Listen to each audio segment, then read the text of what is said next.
김경수, 임종석, 김동연 등 이른바 비명계 대선 주자들의 실명을 거론하며 쓴소리를 냈던 유시민 작가. 그 직후 민주당 고민정 의원은 유 작가를 향해 윤석열 정부의 입틀막과 다를 바 없다는 취지로 비판했습니다.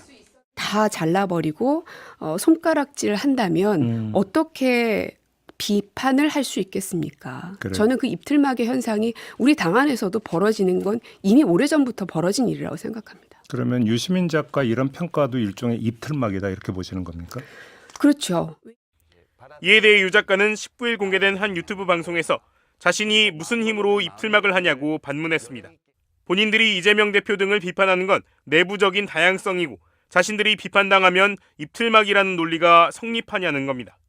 내가 누군가를 비판하면 네. 나도 비판을 받을 수 있다는 걸 전제로 해야 돼요. 네. 근데 내가 하는 비판은 내부의 다양성을 실현하는 민주적 행동이고 누군가 나를 비판하면 입틀막이다. 너님들 이렇게 생각하시면 곤란해요. 네. 유 작가는 그러면서 이재명 사법 리스크, 일극체제 같은 말은 의도성을 가진 타락한 언어라며 이런 표현을 쓸수록 민주당원들의 선택을 받기 어려워진다고 주장했습니다. 이재명을 두 번이나 당대표로 만든 상당수의 당원들의 마음에 상처를 주는 표현이라는 겁니다. 김동연 지사, 임종석 전 실장에 대한 비판도 같은 맥락에서 한 거라고 설명했습니다. 계속 그런 얘기를 하면 그런 정치인은 민주당의 어떤 경선에 나가서도 통과 못해요. 앞으로. 당원들한테 이렇게 마상을 입히기 때문에 네. 그 경선 통과할 수가 없어요. 그래서 내가 딴 직업 알아보라고 한 거거든. 유 작가는 김경수 전 경남지사가 연일 통합을 강조하는 것에 대해서도 통합이라는 건 구체적인 대상이 있어야 한다며 윤석열도 안 되지만 이재명도 안 된다고 말하는 사람과 통합할 수 있겠냐고 지적했습니다. 당내 통합 이슈가 화두로 떠오른 가운데 비명계 인사들은 자체 포럼까지 출범시키며 본격적인 세력화에 나서고 있습니다. 폐쇄적이고 또 이제 다양성이 인정되지 않는 분위기라는 걸 여러분들이나 저는 잘 알고 있습니다.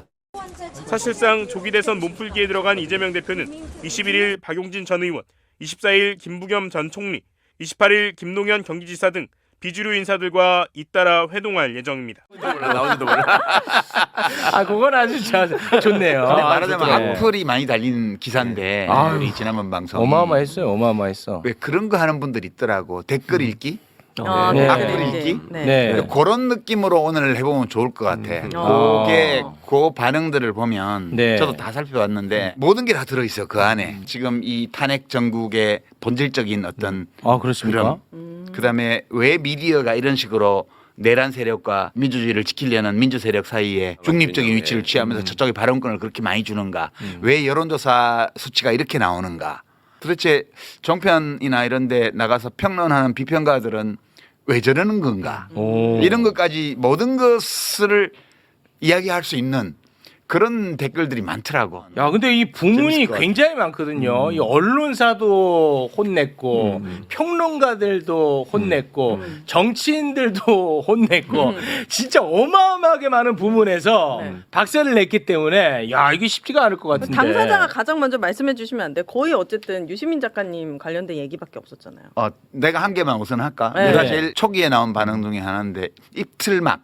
입틀 막 그 얘기 많이 했어요. 고민정 의원이 오, 맞아. 이제 많이 일극체제 얘기하면서 입틀막 윤석열하고 뭐가 다르냐 이런 얘기를 했는데 그게 제일 내 눈에 띄는 악플이었어. 저는 그게 요 부문은 이제 정치인 부문입니다. 내가 어떻게 입틀막을 해요? 못하죠.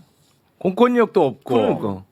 아니 무슨 언제 입틀막을 했단 말이야? 그러니까 자기가 이재명과 민주당 지도부나 민주당 뭐 어떤 세력을 비판하는 거는 건전한 표현의 비판, 자유고, 표현의 자기들 자유고, 표현으로. 예. 내부적인 다양성이고. 그렇죠. 그 내부에서든 밖에서든 누군가 자기들이 한 주장에 대해서 그거 이런 문제 있지 않아요? 라고 말을 하면 그래 입틀막이래. 그 말이 안 입틀막. 되죠. 야 이건 진짜 야, 그거 맞는 키다. 야 너님들 그렇게 살지 마세요. 맞는 키야. 이 세상이 그렇게 호락호락한 데가 아니에요. 내가 누군가를 비판하면 네. 나도 비판을 받을 수 있다는 걸 전제로 해야 돼요. 네. 근데 내가 하는 비판은 내부의 다양성을 실현하는 민주적 행동이고 누군가 나를 비판하면 입틀막이다? 저도 그게 근본적으로 저도 궁금하더라고. 그렇게 사라질 것 같으면 이 세상 살기가 이렇게 힘들겠냐고. 네. 예, 너님들 이렇게 생각하시면 곤란해요. 네. 근데 그 특정인을 한 분을 이제 언급을 하셨지만 다 그 논리로 하거든요. 맞아요. 실제로 이재명 대표를 비판하는 것은 매우 건전하고 다양성 굉장히 좋은 거다. 필요하다. 그거 막지 마라라고 얘기하는데 자신들에 대한 비판은 갈라치기고 밀어내기고 이틀막. 축소시키는 거고 입틀막이라고 그 논리는 다 같이 쓰는 논리더라고요. 그거는 이제 악플이야 일종의. 아, 요건 악플이다. 그건 악플 수준밖에 안 되는 거예요. 요건 악플. 논리적인 게 아니에요. 그건. 그냥 나 기분 나빠 이렇게 악플 쓰는 거야. 악플. 이게 이제 굳이 따져보자면 그동안에 이제 입 닫고 조용히 있으니까 자기 이 존재감도 없고 어디 가서 이렇게 댓글 공격으로 상처받을 일이 없었는데 유 장관님이 언급을 해주시니까 또 그게 이제 자기한테 댓글이 달리는 거지. 그러니까 이제 그게 싫다는 거죠. 굳이 따져보자면. 그러니까 이제 자기들이 말을 어쩌다가 한 번 했는데 언론이 그거를 또 집중 조명해 주니까 이게 커지잖아요. 근데 거기에 댓글이 막 달리더라. 근데 거기다가 이제 유시민 작가님 말씀을 인용하면서 달잖아. 그러니까 이제 그게 자기 입장에서는 상처다 뭐 이런 논리를 굳이 생각해 볼 수 있는데. 네. 그 굉장히 그 기분 나쁘다. 네. 그 아무튼 저는 그 매우 모순적인 그 태도 때문에 저도 근본적인 의문이 있었고 또 하나는 요거는 뭐 유시민 작가님하고 막 직접적 관련이 있는 것 같지는 않은데 그 팬덤 정치에 대해서 엄청나게 비판들 많이 하잖아요. 근데 저는 이것도 도저히 이해가 안 가는 비판이거든요. 나보고 하는 말은 아닌 것 같아요. 아니 그러니까 네. 뭘 억울해요? 제가 아니라고 했잖아요. 네, 궁금한 거 물어보라고 해서 안 물어본 거예요. 아 근데 그게 이제 연관은 되는데 네. 이제 뭐 계속 팬덤 정치를 극복해야 된다고. 왜 얘기하잖아요. 그래? 왜 나빠? 근데 이제 그 이른바 친문 세력이라고 언론에서는 얘기를 하는데 근데 김경수 전 지사가 그 얘기를 하면 네. 근데 팬덤이 엄청 강했던 게 문 대통령이에요 또. 네. 그렇죠. 또 더 거슬러 올라가면 팬덤 최초로 팬덤을 노사모. 만들어낸 게 노무현. 노무현 대통령이야. 네. 노무현 대통령, 문재인 대통령은 완전히 팬덤 정치의 개척자들이고 최고봉이에요. 네, 그거 왜 나쁘냐고. 나쁘지 않지. 그러니까 그리고 그거를 그거 부러움이에요. 부러움. 기본적으로. 그 팬덤이 내가 만들고 싶다가 만들어지는 게 아니거든. 맞아. 만들고 싶어서 얼마나 환장들을 하는데 자기는 안 생기는데. 우리 여기 팬덤 있는 사람 누가 있냐고요? 유시민 작가님. 작가. 오. 왜 이래? 나는 광장 안티 팬덤 엄청나게. 아니, 그러니까 사실 정치도 인기가 있어야 되는 거예요. 정치인이 당연하죠. 당연한 거 아니에요? 팬덤이 있어야 되는 거잖아요. 그래서 네. 자기를 좋아하는 사람들이 모여서 하나의 정치 세력화하고 그것이 다른 정치 운동으로 연결되도록 만들어 주는 거 대단히 중요하지 않습니까? 근데 팬덤이 나쁜 게 아니에요. 그게 왜 나쁘다고 생각하는지 모르겠어. 그러니까 이게 이제 그 요지를 보면 이틀락이라고 하는 이야기하고 관련이 되는 거는 이제 이런 논리죠. 민주당은 이재명 일극 체제다. 네. 그 이 일극 체제를 만들어낸 것은 개딸들의 이재명 팬덤이다. 그렇게 얘기하죠. 네.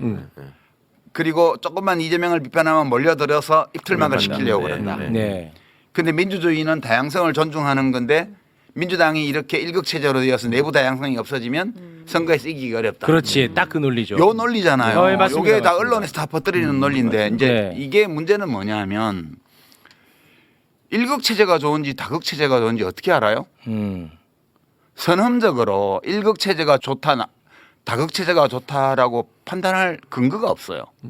그러니까 우리가 지금 민주주의에서 중요한 것은 자유가 보장되어 있고 누구나 자기의 의견을 자유롭게 개진하고 그리고 서로 의견을 교환하는 가운데 당 내부 선거를 통해서 대표도 뽑고 후보도 뽑고 이렇게 하잖아요. 네. 우리가 중요하게 여기는 것은 이 과정이죠. 네. 이 과정이 공정하면 주어진 정치적 상황에 따라서 당원의 뜻이 어떤 한 리더를 중심으로 모이기도 하고 복수의 리더가 공존하는 식으로 가기도 하고 그거는 알 수 없는 거예요. 어떻게 될지가. 뭐 그렇겠죠. 예, 중요한 것은 주권자인 당원들이 주어진 정치적 상황 안에서 어떤 선택을 하나에 달린 거거든요. 그렇겠죠. 근데 일극 체제는 그러니까 한 사람의 강력한 리더가 있는 건 무조건 나쁜 거고 여러 사람이 경쟁하는 체제가 있어야 좋은 거야. 이 전제를 두고 말을 하는 거예요. 네. 그 누가 정했어 그거를? 이거는 당원 주권에 대한 부정이죠. 네. 지금 이재명 대표의 어떤 강력한 리더십이라는 것은 기본적으로 이제 두 차례의 당대 전당대회에서 당원들이 표출한 그런 의지. 네. 그다음에 여론조사에서 나타나는 압도적인 힘이라는 것은 시민들이 한 판단 이런 것들이 모여서 이재명을 받쳐주고 있는 거잖아요. 네. 그러니까 이것은 민주적 과정의 결과로 나타난 현상이라고요. 그렇죠. 근데 누가 이 현상 자체가 민주주의에 해롭다거나 혹은 나쁜 선거에 불리하다든가 이렇게 판단할 수 있는 근거가 뭐가 있냐는 거예요. 그러니까 아니 예를 들어서 인위적 일극 체제다. 그러면 그 비판마다 마땅하지. 그렇지. 이재명 대표가 무슨 세습했냐고. 왜 만들어낸 말이냐 하면 이재명 독재 이렇게 말하고 싶은데 이재명 독재라고 말하자니까 그렇게 말하는 근거가 없잖아. 그러니까 그 내용에는 이재명 독재를 담고 마음속에는 표현은 이재명 일극 체제라고 말을 하는 거예요. 그러니까 이거는 기본적으로 언어 자체가 타락한 언어예요. 이 일극 체제라는 거는.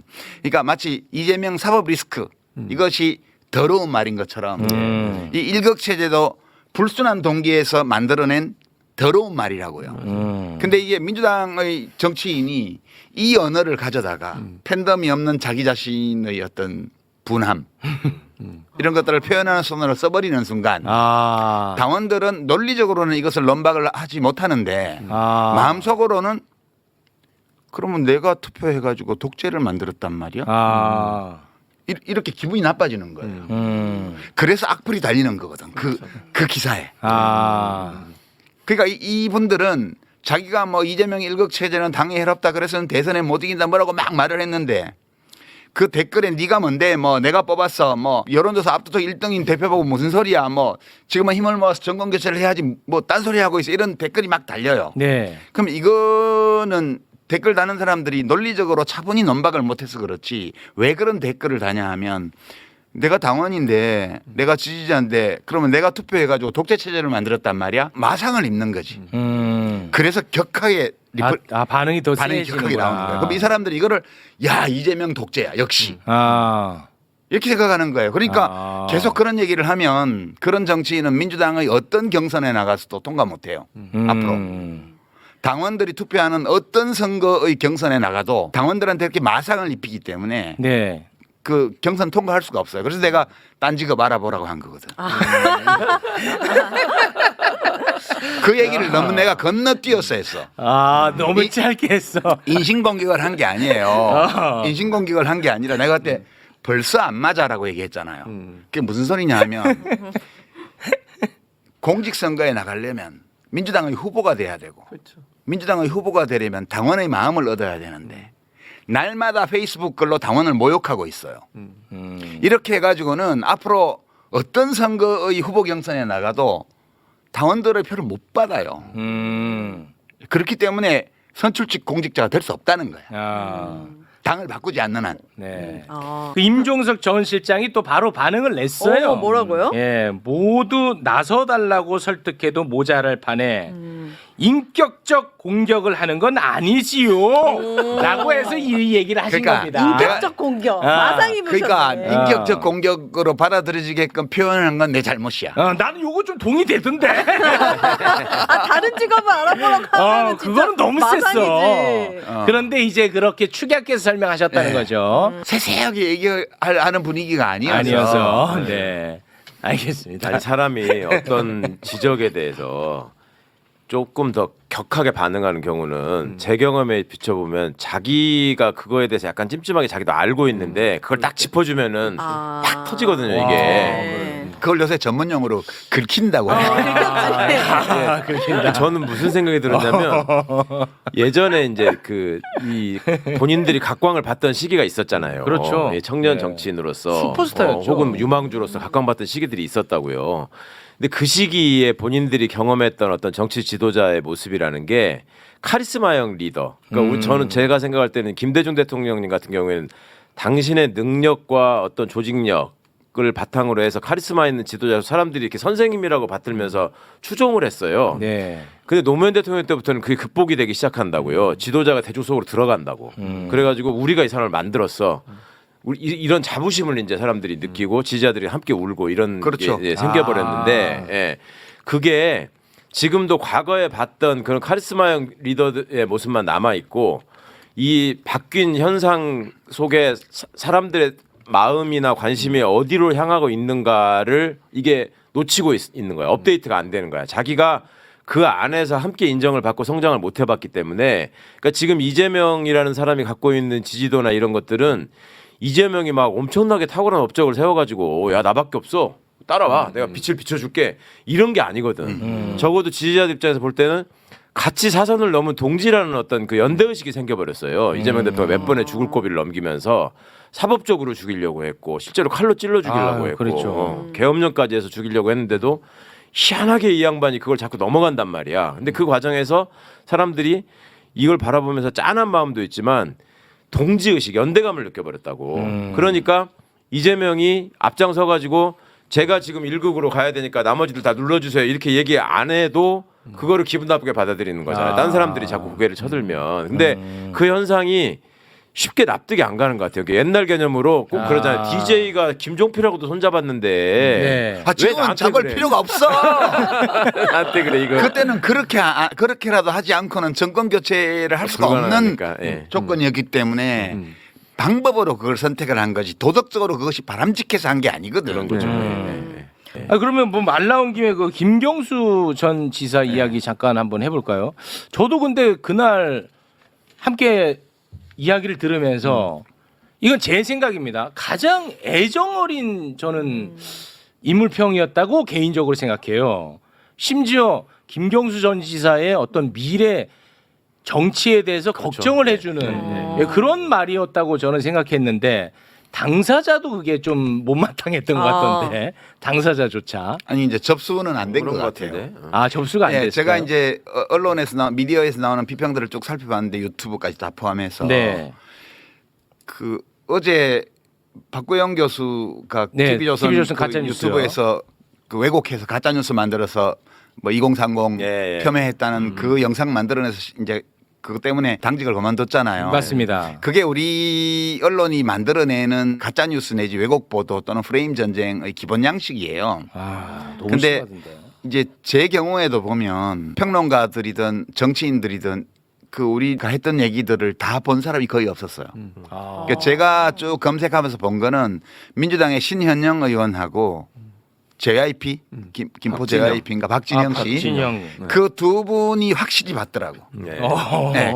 그 전후 맥락을 다 기본으로 깔고 그거에 대해서 설명을 해주더라고. 그 두 분 제외하고는 제가 보기에는 정확하게 이렇게 반응을 한 경우를 못 봤거든요. 아 그랬나요? 네. 오. 그러니까 기자들은 안 보고 쓰는 건 물론이고 제일 처음에 그 기사를 쓴 게 어떻게 나왔냐가 다 결정해 버려요. 아.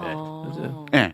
그러니까 누군가가 처음에 그 기사를 보고 그 방송에서 일부를 뽑아가지고 이상한 기사를 만들잖아요. 인신공격한 것처럼.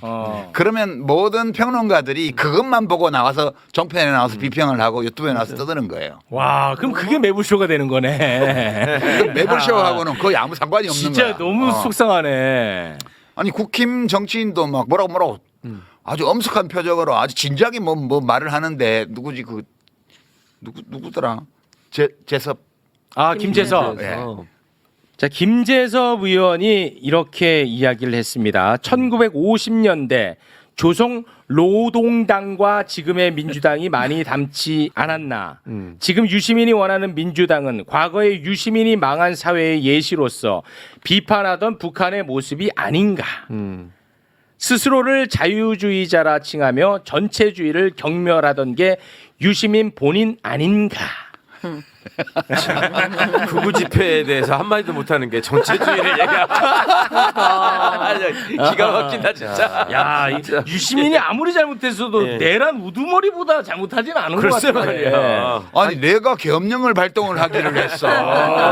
무슨 뭐 수거 계획을 세우기를 했어. 단전 단수를 지시를 하기를 했어. 아, 진짜 그러게. 비겁하다. 니네 수령이나 비판해. 그러니까 한마디도 못하면서. 그러게. 이거 진짜 너무 좀 과한데. 그러니까 이건 전형적 악플이죠. 요건 악플이다 진짜. 네, 이건 악플인데 이건 악플이다. 명색이 대한민국에 내가 낸 세금으로 세비를 받는 국회의원이라는 국회의원이야. 자가 이거는 이제 좀 문학적으로 표현하면 모기한테 대포를 쏜 거 비슷해.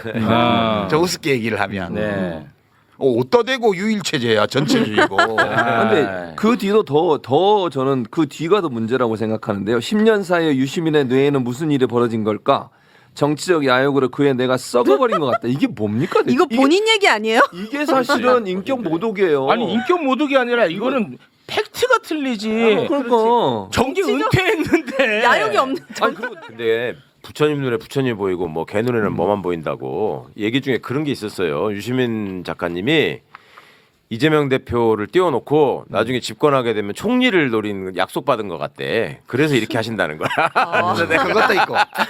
그것도 있고 아, 좋아하시네. 소개해 주시면 안 돼요? 아니 그것도 있지만 이런 것도 있더라고. 어떤 평론가 유튜브에서 나와서 하나 아니 방송 정편에 나와서 했던 것 같은데 저렇게 해놓고 이재명 대표가 혹시 무슨 일이 생기면 지가 대권 뛰려고. 이거는 평론가들의 세계를 잘 보여주는 비평이에요. 그런 게. 오, 흥미로운데요. 그러니까 우리 최진봉 교수도 다니면서 많이 그런 사람들 만날 텐데 이제 정편에 주로 출몰하거나 유튜브에 나오는 비평가들은 왜 그걸 할까? 아니 뭐 변호사식이나 하고 경우에 따라서는 수입도 괜찮고 뭐 그럴 텐데 교수도 있고 뭐 이런 사람인데 굳이 출연료도 별로 없는 그런 방송에까지 나와가지고 막 한단 말이에요. 정치적 발판으로 삼으려고 하나? 그렇죠. 그런 사람 있죠 우선.